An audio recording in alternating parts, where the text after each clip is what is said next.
The North American Soccer League, the NASL. This was soccer American style in the 70s and 80s. Big name signings, razzmatazz, glitz and glamour. The sport was booming stateside. It didn't last, of course, but for some, those memories are still dear. There's a lot of positive feeling among soccer fans that were here in the South Florida area back in those days and that attended those games and remember all the world-class players that were playing in the NASL at that time about the Strikers, and just seeing the iconic red and yellow hoop jerseys, has brought back a lot of memories for them. Back then, Tim Robbie was the general manager of the Fort Lauderdale Strikers, who played in the NASL between 1977 and 83. They could count the likes of Gordon Banks, George Best and Gerd Muller in their ranks, all-time greats who turned out for the home team at Lockhart Stadium. Another icon of the club is Teofilo Cubillas, Peru's greatest ever player, and one of only 2 men to score 5 goals in 2 separate FIFA World Cups. Cubillas spent 5 seasons with the Strikers, becoming their all-time leading goal scorer. He enjoyed his time there so much that he and his family still live in the area today.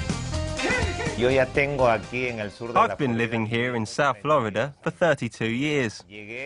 I came here to play for the Strikers, and at that point, I decided to settle in this part of the USA. I truly have the best memories of playing for the Fort Lauderdale Strikers, and it gives me great pleasure to see that the Strikers are now back here in South Florida. It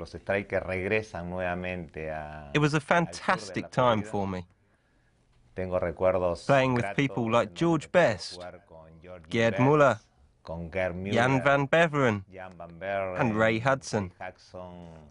All great names in international football. Early this year, the NASL and the Fort Lauderdale Strikers were reborn. The club had been part of the second-tier USL since 2006 and were known as Miami FC. But along with 7 other franchises across the USA and Canada, they decided to break away from that league and bring back the NASL name. Seeing the way professional soccer in the U.S. is being done right now, I think the business model makes a lot more sense. So the NASL in those days, it went great for a while, but then, as we all know, it didn't last. I think we have lasting power now because of the fact that when you look at our top league in this country, Major League Soccer, they're not taking new teams in and having them build from scratch with the big buy-in to get into the league and the big payrolls that they would have to have. They are allowing teams to develop in the lower level, develop the fan base, develop the sponsorship base, show strength of ownership, and then bring them in. When you look at the whole picture, the whole structure of U.S. soccer in general, we have a #1 league right now, and Division 1, you can call it MLS, we all know that. But it's such an incredible space in between whether it is MLS and within any other league in the United States. I think the NASL serve a purpose for develop, for quality younger players that may not have an opportunity to play in MLS right now. We only 20 teams probably next year for the MLS. So multiply that by 27 players per team. It's not enough for a country of this size. Today, Tim Robbie is club president and former US international Fernando Clavijo is director of football. It's been a promising first season for the new Strikers and the new league, with a steady increase in both media attention and attendance. In recent years, though, South Florida has had its problems when it comes to running a successful football franchise. The region had 2 Major League Soccer teams a decade ago, but both Miami Fusion and Tampa Bay Mutiny ended up ceasing operations. It's a unique market here because we have so many different ethnic groups represented here.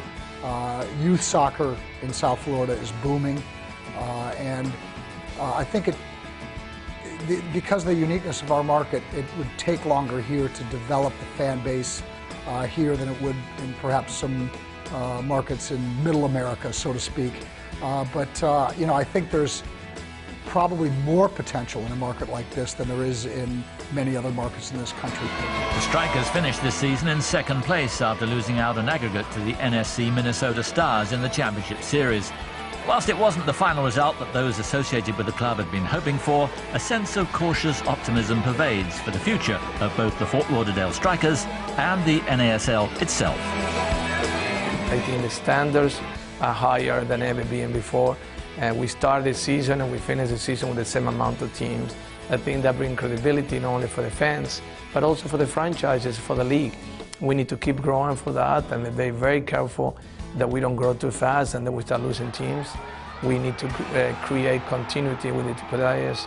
But more than anything else, we need to do a better job in the community. We need to go out there.